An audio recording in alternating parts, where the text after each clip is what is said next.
Estás viendo el Destape Extra y tu cabeza lo sabe. Es el lugar donde conseguís la información que el resto de los medios de comunicación no te quieren mostrar. Para hoy tenemos investigaciones muy interesantes y profundas, así que ni se te ocurra prender la tele para ver si a Wiñaski se le cae un dato, porque ya arrancamos.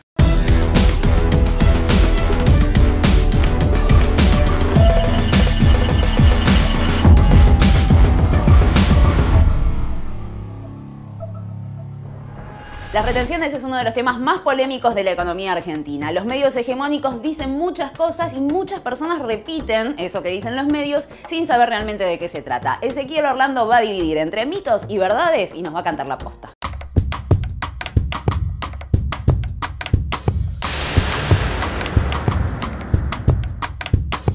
El aumento de las retenciones le generan mayor recursos al gobierno nacional para gasto social. Esto es clave en un momento en el que Alberto Fernández busca reactivar el consumo y así poder poner finalmente la economía en funcionamiento.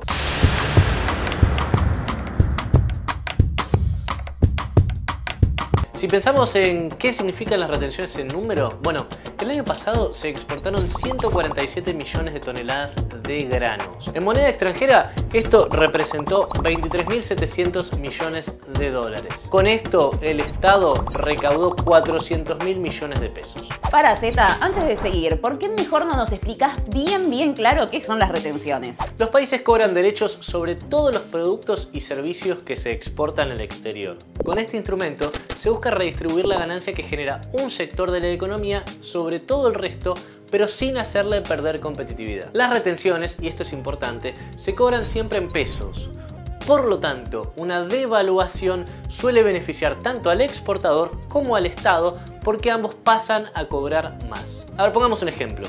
Si hay un exportador que vende a 100 y el Estado le cobra un arancel fijo del 30%, se queda con 70. Si el dólar aumentara 40%, el exportador pasaría a quedarse con 98, muy parecidos a los 100 iniciales, y el Estado aumentaría la recaudación a 42. Veamos ahora algunas cuestiones que siempre se dicen alrededor de las retenciones para ver si son mitos o realidades.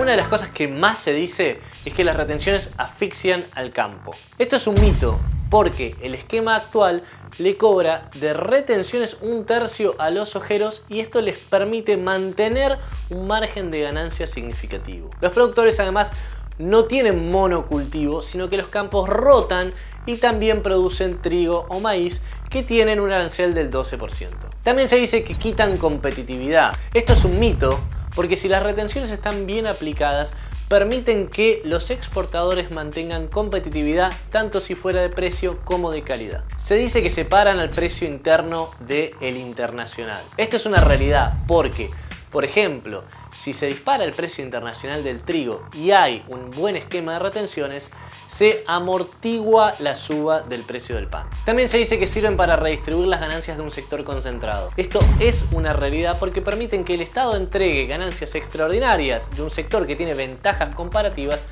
a otros que necesitan mayor protección e impulso del Estado para poder desarrollarse. Otra de las argumentaciones que se utilizan y con mucha frecuencia es que solo Argentina aplica retenciones pero ningún país desarrollado lo hace. Esto es un mito, porque absolutamente todos los países aplican las retenciones para proteger a un sector particular de la economía. Desde antes de la aparición de los estados, de hecho, que existían medidas arancelarias y esa fue la única manera en la que los países desarrollados pudieron generar una industria nacional. Pero no hace falta irse tan lejos. Un ejemplo bien reciente es en la guerra comercial entre Estados Unidos y China. Donald Trump le llegó a cobrar 25% de retenciones a las importaciones de China. If we taxed China fairly substantially, but if we taxed China, you would have so much money in this country, you wouldn't have the big deficits like you do. Y además de eso, hay países centrales que también aplican medidas pararancelarias. Un ejemplo bien claro que tenemos nosotros de eso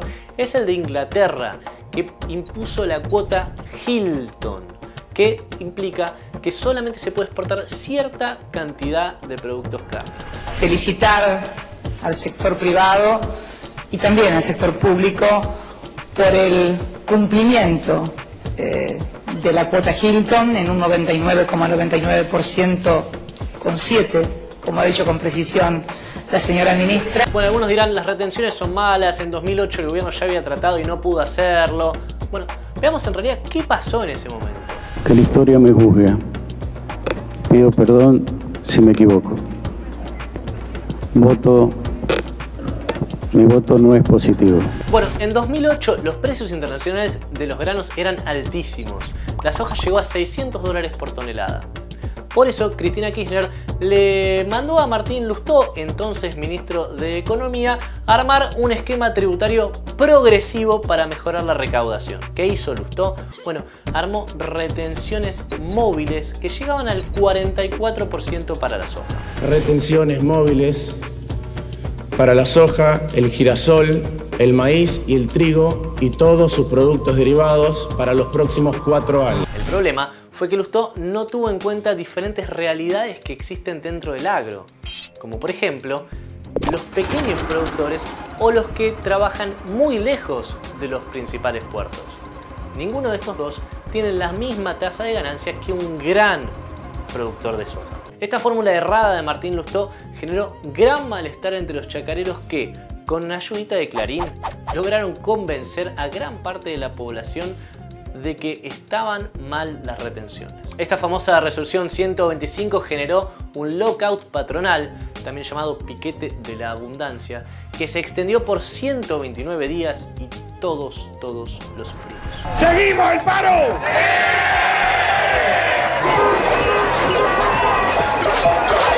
Convocamos a los productores argentinos a que no comercialicen productos del campo ante el jueves y el viernes. Nos tocó ver lo que yo denomino los piquetes de la abundancia. ¿Qué dijo en ese entonces Martín Lustó que hoy tanto critica al kirchnerismo? Hubo errores técnicos de los que me hago cargo, pero sigo creyendo en este instrumento. Yo estoy tranquilo porque creo que di todas las peleas internas que debía quedar, pero frustrado porque no pude hacer todo lo que pienso que es necesario para la Argentina. Ahora, cuando Alberto Fernández asumió la presidencia y encaró el tema retenciones, el expresidente de la Federación Agraria Argentina, Eduardo Bussi, minimizó las críticas de algunos chacareros y dejó en claro que la crisis de 2008 ya había quedado en el pasado. Este es un momento de emergencia social. Entonces, no nos gustan las retenciones, yo quiero ser claro, porque después el gauchaje dice, Bussi, ¿qué te pasó? ¿Te compraron? Todas esas cosas, un panqueque, no. Yo sigo manteniendo, las retenciones son un mal impuesto. A ver, entender la urgencia, porque estas medidas están tomadas para los que tienen más dificultades, ¿no? Jubilados, el hambre, todas estas cuestiones. Sin embargo, el campo no es un sector homogéneo y hay grupos más reaccionarios que apelan a viejas prácticas como el paro. Si llega a hacerse realidad este anuncio de la subir un 3%, 3 puntos las retenciones, lo cual pasarían de ser de 30 a 33 en el caso de la soja, ¿ustedes volverían a las rutas, digamos? Es una posibilidad. Poco después de llegar a la Casa Rosada, Alberto Fernández aumentó las retenciones de la soja al 30% y llevó las del trigo y el maíz al 12%. Siempre que uno toma este tipo de decisiones se enojan. Se enoja el campo, se enoja el que sufre el pago de un incremento en este caso, de derechos de exportación. El miércoles pasado, antes de subir las retenciones nuevamente, el gobierno cerró el registro de exportaciones para evitar así un embotellamiento de las cerealeras que quisieran vender con el esquema de retenciones anterior. Esta desesperación por exportar ya la había vivido Alberto Fernández antes del 14 de diciembre, fecha en la que aumentó las retenciones por primera vez. A ver, entonces, para tener una idea bien clara y dimensionar, ¿de qué número estamos hablando? La recaudación por la suba de las retenciones le entrega al gobierno fondos que le permitirían entregar 3 nuevos bonos, como el de enero pasado que le dio a los jubilados, pensionados y beneficiarios de la asignación universal por hijo. Esto es un cálculo de IARAF.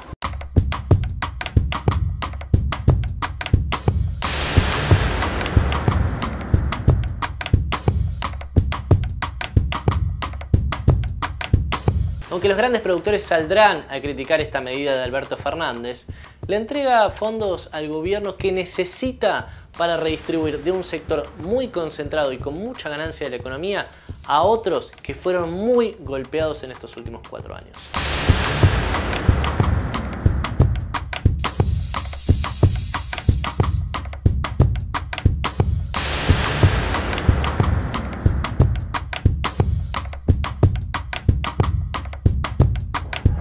Lo que te vamos a contar ahora es realmente imperdonable. Solamente en la provincia de Buenos Aires hay al menos 6 hospitales, algunos de provincia y otros que dependen también de Nación, que recibieron Macri y Vidal terminados o con obras a punto de terminar, y los genios de Cambiemos, ¿qué fue lo que hicieron? Paralizaron esas obras y dejaron a la población de la provincia de Buenos Aires con una cobertura mínima o en algunos casos sin esta cobertura médica. Esto se agrava si se tiene en cuenta que la mayoría se encuentra en las zonas más pobladas del conurbano. Gino Viglianco te va a contar lo que Macri y Vidal le negaron a millones de argentinos. En medio de la crisis sanitaria más importante que tuvo la Argentina desde el año 2001 y que fue marcada por la aparición de enfermedades que se creían extintas como el sarampión, la gobernadora María Eugenia Vidal mantuvo cerrados 6 hospitales que en el año 2015 estaban próximos a inaugurarse. Sin embargo, para la mandataria de Cambiemos, abrir hospitales es engañar a la gente. No voy a abrir hospitales nuevos, no voy a cortar cintas, o sea, el año porque que creo viene, que eso por es una ejemplo, estafa a la gente.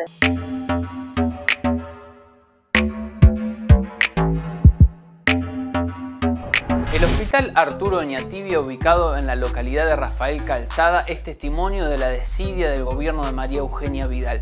En el año 2018, en diciembre, se incendió por falta de mantenimiento. 7 meses después, los obreros abandonaron las tareas de remodelación por orden también de la gobernadora María Eugenia Vidal. A 1 año y medio del incendio, el centro de salud no tiene quirófano, tampoco terapia intensiva y tampoco neonatología. Es decir, que las madres que quieren ir a parir a ese hospital ya no pueden hacerlo.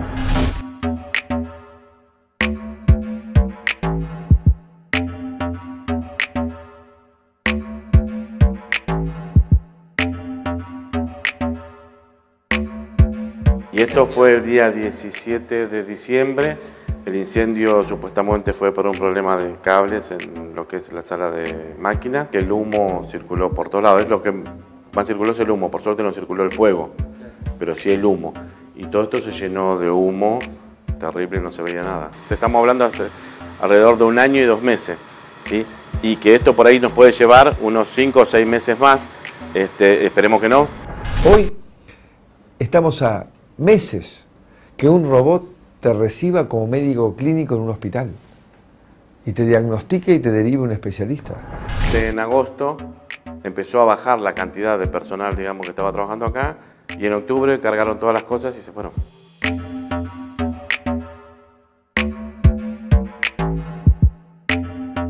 Lo que se dejó de hacer es esterilizar material. Lo que sí hicimos es armar donde estuvimos un pequeño lugar de esterilización para al menos esterilizar con una estufa hasta algunas pequeñas gasas o algo así, y el resto lo mandamos a esterilizar a otro hospital. La sala de parto lo mismo, porque vos tenés muchos partos que se hacen y empezamos a derivar todos los partos hacia otros hospitales. Estas son 2 salas de parto. Ahí nace y acá viene y se lo recepciona. Vamos algo abajo, que ahora te lo vamos a mostrar, pero es por si ya vienen expulsivos, o sea, ya viene el bebé saliendo y no te queda otra que recibirlo. Si no viene un paciente, digamos, para operar, lo tenemos que derivar. Y es ahí donde se traba porque no hay derivación. ¿Sí? No se puede derivar a ningún lado. Y al no tener un lugar quirúrgico para operarlo, es un gran problema para el hospital. Te perdés 80 personas estar internadas. Estamos hablando solamente de internación general. Después tenés lo que sería la terapia intermedia, la neonatología. Dejaste de atender a una población de una necesidad, digamos, por falta de salud, de 180 camas.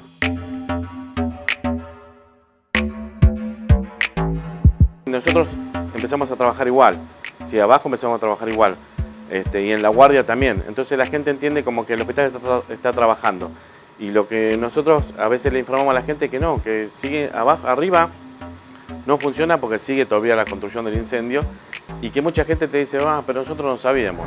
Uno piensa que todo ese dinero, cuando escucha hablar de cientos de millones de dólares y ve la realidad, en mi caso de la provincia de Buenos Aires, podría estar en hospitales, El Hospital de Agudos René Favaloro está ubicado en un punto estratégico de la localidad de La Matanza. En el año 2015 estaba próximo a ser inaugurado con un 90% de su terminación. Sin embargo, hoy, 4 años después de la gestión de Mauricio Macri y de María Eugenia Vidal, solo funciona un 10% de la capacidad y el resto del hospital se mantiene cerrado.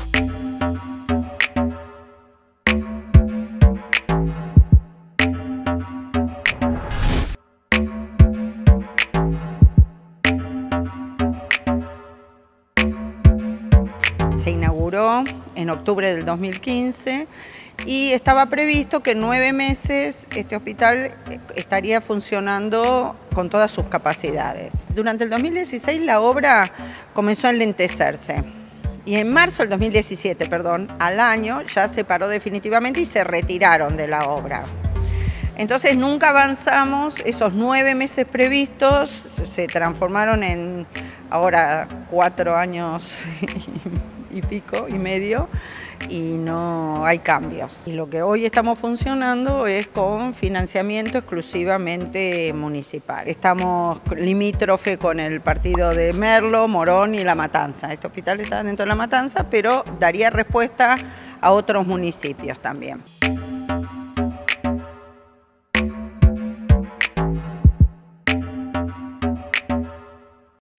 Es hospital en forma edilicia, pero por funcionamiento actúa como un centro de atención primaria.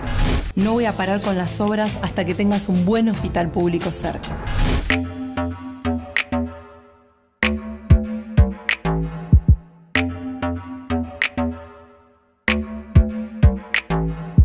Más allá del esfuerzo que realizamos y que realiza el municipio, hay un deterioro de la obra. O sea que eso que se iba a resolver en 9 meses, ahora ya no se va a resolver en 9 meses. Esta es la zona de terapia neonatal. Ustedes pueden ver que están los equipamientos colocados. Estos equipamientos han perdido garantía. Una de las grandes cuestiones que siempre se plantea es que las mujeres que van a tener niños embarazadas, que van a parir, lo hacen fuera de La Matanza, como si eso fuera, ay, no lo hacen en La Matanza porque no quieren. No, lo que pasa es que no hay camas suficientes a veces para cubrir esas necesidades. Yo sé que hay muchos vecinos, por ejemplo, de La Matanza, que seguramente me están mirando, que tienen 2 hospitales bastante avanzados para terminar y poner en funcionamiento. Ahora, yo dije claramente, no voy a abrir un hospital nuevo más, porque no quiero, porque no hace falta. Una de las faltas que hay a nivel salud está vinculado a los cuidados neonatales. O sea, entonces tener estos espacios sin utilización es como un desperdicio.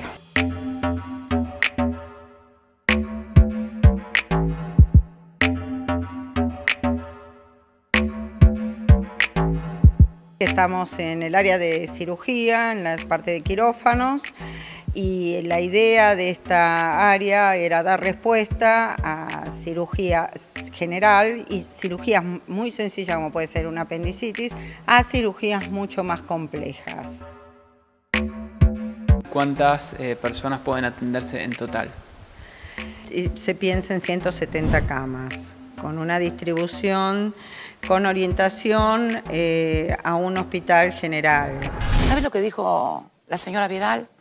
Que no iba a abrir los hospitales porque con los que había era suficiente y eso habían sido una estafa los hospitales. Entiendo que hay otro hospital en La Matanza que Macri y Vidal ni siquiera fueron capaces de abrir, ¿no? Otro de los elefantes blancos que se encuentran en la localidad de La Matanza es el hospital Néstor Kirchner, ubicado en el kilómetro 24 de la Ruta 3.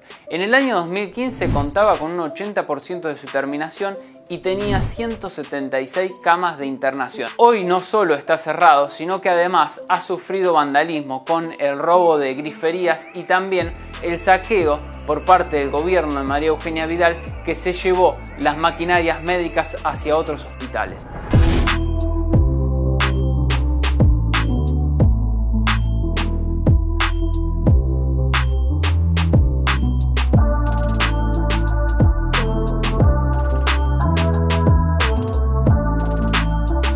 Solo Matanza. Con esto han perjudicado también a Morón, a Merlo, a Cañuelas, a Marcos Paz, que también necesitan de estos hospitales. La idea es que sean hospitales similares al Cruce, que todos sabemos que son hospitales espectaculares.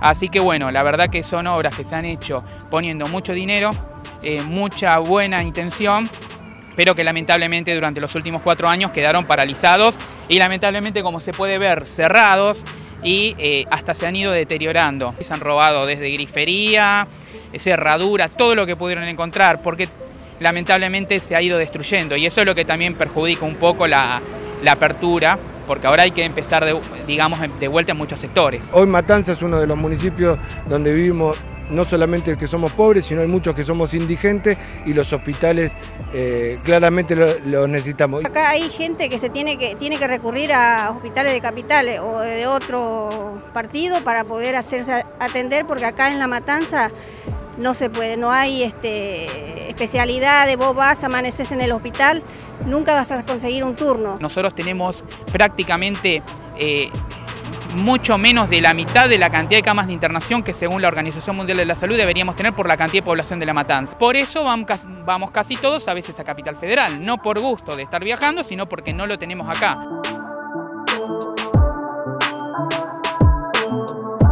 A partir del gobierno macrista se abandonó y esto se va deteriorando día a día y eso nos preocupa porque no queremos llegar a la destrucción total por abandono. Estamos en un dormitorio obrero, en un lugar, digamos, de asentamiento de poblaciones que necesitan imperiosamente de la salud pública y que no tienen otro recurso para ser atendidos en sus enfermedades o en su, digamos, en la necesidad de poder hacerse atender, de tener los planes de vacunación al día.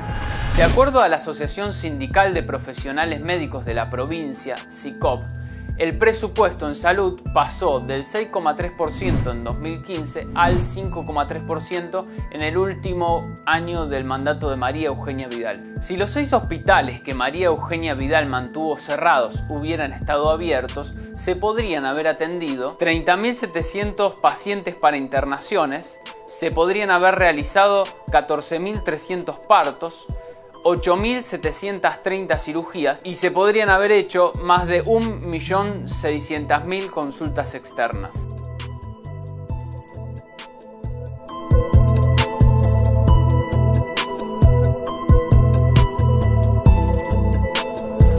¿Les gustó este programón del Destape Extra? Lo mejor que pueden hacer para ayudarnos y que llegue a la mayor cantidad de gente posible es comentarlo, compartirlo y darle like. ¿Cómo pueden hacer eso? Porque el otro día mi mamá, Marita, que le mando un beso, me preguntó. Bueno, acá abajo pueden ver el dedito con el pulgar para arriba, que es para darle un me gusta, y en la flechita que tengo de este lado pueden tocar y compartirlo para que le llegue a la mayor cantidad de personas posibles, porque este programa es justamente gracias a ustedes que están del otro lado, no solamente mirándonos, sino también formando parte de este proyecto de comunicación que busca llevarles informaciones que no van a encontrar en los grandes medios de comunicación. Y eso solamente se puede lograr porque ustedes están del otro lado ayudándonos y sumándose a este proyecto. Así que cuantas más personas se puedan sumar, muchísimo mejor para que el Destape crezca. ¿Cómo pueden hacerlo? Se meten al destapeweb.com y pueden ir a la parte superior donde está el banner que dice Hagamos Historia con la cara de Roberto Navarro. Hacen clic ahí y se les va a desplegar todo un formulario para suscribirse con tarjeta de crédito y también con tarjeta de débito, porque ahora tenemos esa opción para todos los que la estaban pidiendo. Si no tienen ninguna de estas dos tarjetas, pueden mandar un mail a suscripciones@eldestapeweb.com con el asunto alta suscripción, el monto que ustedes pueden pagar, y ahí les van a decir cómo hacer para sumarse a este proyecto. Nos vemos la próxima. Un beso grande. No te olvides de comentar, de darle like y de compartir nuestros videos, porque a cuanta más gente le llegue, mucho mejor.